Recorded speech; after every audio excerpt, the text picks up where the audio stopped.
Çeyremezim gözüm. Senin güzellikten boylamıyorum. Ama şu da cüste.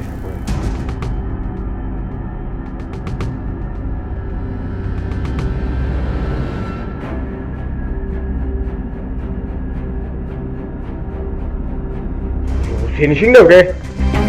Zamkamda. Böyle.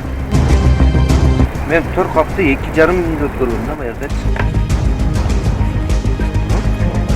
Yok, şimdi aytdım sana.